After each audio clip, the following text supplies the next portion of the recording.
এই যে দু একজন যে বোতল ছুঁড়ে মারছো, তোমাদেরকে কি আমি দেখি নাই মনে করছো? এই বোতল ছুঁড়ে মারলা কেন? বসো বসো। হ্যাঁ, মেহেরবানি করে বসবেন, মেহেরবানি করে বসবেন। সবাই আওয়াজ করে তাকবীর পড়ুন, লিল্লাহে তাকবীর। এই আপনাদের গলার আওয়াজ, এতগুলো মানুষ তাকবীর পড়লে এতটুকু আওয়াজ হয় আমি বিশ্বাস করি না। আওয়াজ করে পড়েন সবাই, লিল্লাহে তাকবীর, লিল্লাহে তাকবীর, লিল্লাহে তাকবীর। আল্লাহর একটা নাম হচ্ছে আসসালাম, মানে হচ্ছে শান্তির আধার, দ্য সোর্স অফ পিস। শান্তি দেওয়ার মালিক কে? এজন্য শান্তি চাইবো কার কাছে? আল্লাহ তুমি আমার দেশটাকে শান্তিময় করো, বলেন আমিন। আল্লাহ তুমি আমাদের পরিবারের শান্তি নসিব করো, বলেন আমিন। আল্লাহ আমাদের জীবনটাকে তুমি শান্তিময় করো, পড়েন আমিন। এজন্য বিশ্বনবী সালাম ফিরানোর পরে 3 বার পড়তেন আস্তাগফিরুল্লাহ, আস্তাগফিরুল্লাহ, আস্তাগফিরুল্লাহ। এরপরে বিশ্বনবী পড়তেন আল্লাহুম্মা আনতাস সালাম ওয়া মিনকাস সালাম তাবারাকতা রাব্বানা ইয়া যাল জালালি ওয়াল ইকরাম। ও আল্লাহ আপনি শান্তির আধার, আপনার কাছ থেকে শান্তি আসে, আপনি বরকতময়। এই দোয়াটা পড়েন আপনারা সালাম ফিরানোর পরে, পড়েন না? পড়বেন আজকে থেকে, আল্লাহুম্মা আনতাস সালাম ওয়া মিনকাস সালাম তাবারাকতা ইয়া যাল জালালি ওয়াল ইকরাম। আবার জান্নাতের আরেকটা নাম হচ্ছে দারুস সালাম, মানে শান্তির ঘর। জান্নাতের আরেকটা নাম কি? দারুস সালাম। ওই দারুস সালামে আমরা যেতে চাই কি চাই না? আমরা ওই জান্নাতের অধিবাসী হতে চাই কি চাই না? এই বারোয়াখালীর ঐতিহাসিক তাফসীরুল কোরআনের ময়দানে আমরা যেমনি একত্রিত হলাম, আল্লাহর জান্নাতেও যেন আমরা এভাবে একত্রিত হতে পারি। আল্লাহ তুমি কবুল করো, আওয়াজ করে পড়েন আমিন। সালামের পরে আল্লাহ বললেন আল মুমিন। আমার আরেকটা নাম হচ্ছে আল মুমিন। আল মুমিন মানে হচ্ছে নিরাপত্তা দানকারী। আমাদের নিরাপত্তা দেয় কে? নাকি পুলিশ বাহিনী, নাকি বিজিবি, র্যাব, সেনাবাহিনী, হ্যাঁ, নাকি এই যে ফায়ার সার্ভিস? কারা নিরাপত্তা দেয়? আজকের এই প্রোগ্রামের জন্য আমাদের ফায়ার সার্ভিসের ভাইরা অনেক কাজ করেছেন, আমি শুনেছি।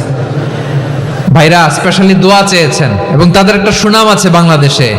জীবনের ঝুঁকি নিয়ে ফায়ার সার্ভিস বাহিনী তারা বিপন্ন মানবতাকে রক্ষা করে, ঠিক কিনা বলেন? আমি ভাইদের জন্য দোয়া করি, এই ফায়ার সার্ভিস ইউনিটকে, এই ডিপার্টমেন্টকে আল্লাহ তাআলা তুমি কবুল করো। ওনারা আমাদের শৃঙ্খলা, শান্তি শৃঙ্খলা, সিকিউরিটি ডিপার্টমেন্টকে আল্লাহ তাআলা তুমি কবুল করো। ওনারা আমাদের শৃঙ্খলা, শান্তি শৃঙ্খলা, সিকিউরিটি এনশিওর করেন, কিন্তু আসল নিরাপত্তা দেওয়ার মালিক কে? অনেক সময় এরকম হয় না যে অনেক সিকিউরিটি দিয়ে রাখছে, কিন্তু স্নাইপার দিয়ে এমন ভাবে গুলি করছে একেবারে বড় সাহেবের মাথায় যে গুলি লাগছে, আছে না নাই? এখন সবাই মিলে বডিগার্ডের ধরে, যাই বেটা বডিগার্ড, এত টাকা দিয়ে বডিগার্ড রাখছি, আমাদের স্যারের মাথায় গুলি লাগলো কিভাবে? তো বডিগার্ড বলে আপনার স্যারের বডি তো আছে, এই যে বডি নিয়ে যান। আমি তো রুহু গার্ড না, রুহু গার্ড হচ্ছে একজন, চিল্লায় বলেন তিনি কে? আমার ভাইরা, দুনিয়াতে টাকা হলে বডিগার্ড মিলে, কিন্তু রুহু গার্ড মিলে? রুহু গার্ড মিলে? যে আমি 10 লক্ষ টাকা দিব, রুহু গার্ড লাগবে, আমার রুহু কেউ চিনে নিতে পারবো না, এরকম পাওয়া যায়? কি পাওয়া যায়? হ্যাঁ, বডিগার্ড পাওয়া যায়, রুহু গার্ড পাওয়া যায় না। ওই রুহের নিরাপত্তা দেয় কে? আল মুমিন, দ্য প্রোভাইডার অফ সিকিউরিটি। তিনি নিরাপত্তা দেয় তার নেককার বান্দাদেরকে, দুনিয়াতে নিরাপত্তা দেয়, আখিরাতেও নিরাপত্তা দেয়, ঠিক কি না? আবার আল্লাহ বললেন আল্লাযী আত'আমাহুম মিন জু'ইন ওয়া আমানাহুম মিন খাউফ। তিনি এমন সত্তা যিনি ক্ষুধা লাগলে তোমাদেরকে খাদ্যের ব্যবস্থা করে, আবার ভয়ের সময় তিনি তোমাদেরকে নিরাপত্তার ব্যবস্থা করে, ঠিক কিনা বলেন? দিও তৃষ্ণা পেলে ঠান্ডা পানি, ক্ষুধা পেলে লবণ ভাত, আল্লাহ এই গরিবের শোনো শোনো মোনাজাত, আল্লাহ এই গরিবের শোনো শোনো মোনাজাত, আল্লাহ এই গরিবের। দিও তৃষ্ণা পেলে ঠান্ডা পানি, ক্ষুধা পেলে লবণ ভাত, আল্লাহ এই গরিবের। পড়ে না আমিন?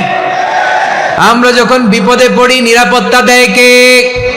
সাগরের তুফানের ভেতরে পড়ে যখন আল্লাহর কাছে ফরিয়াদ করি আমাদেরকে বাঁচায় কে?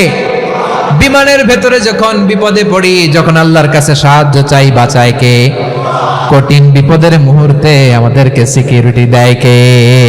সে আল্লাহ বললেন আমার আরেকটা নাম হচ্ছে আল মুমিন, আমি নিরাপত্তা দেই।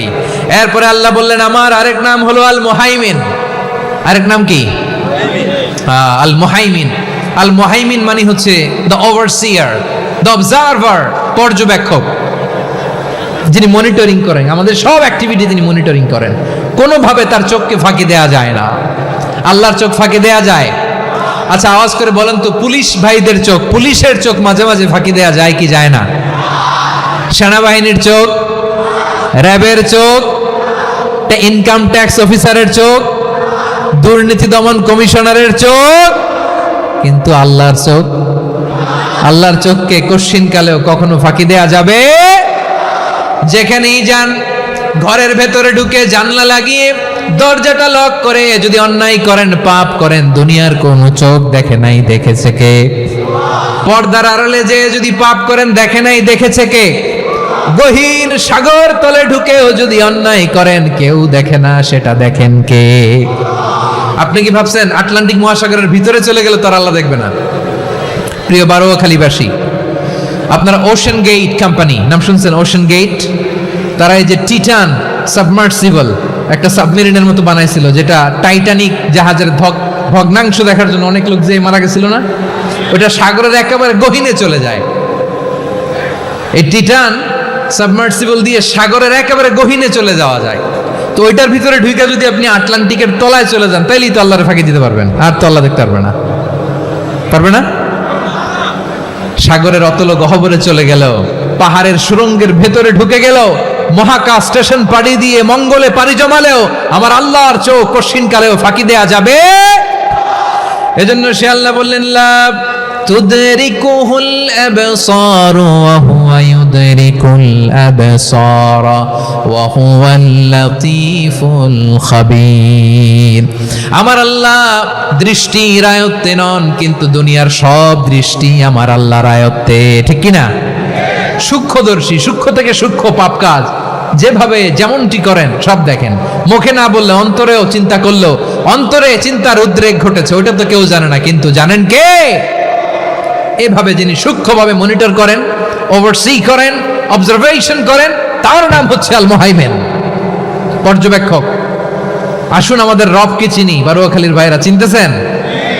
কার সামনে কপাল ঘষে সেজদা দেন তারে চিনে নেন। কার সামনে ফরিয়াদের দুই হাত উঠে কাঁদেন, দুই হাত তুলে রোনাজারি করেন, তাকে জেনে নেন। এই হচ্ছেন আল মুহাইমিন, দ্য অবজারভার, পর্যবেক্ষক। কেউ যেটা দেখে না সেটা দেখেন কে?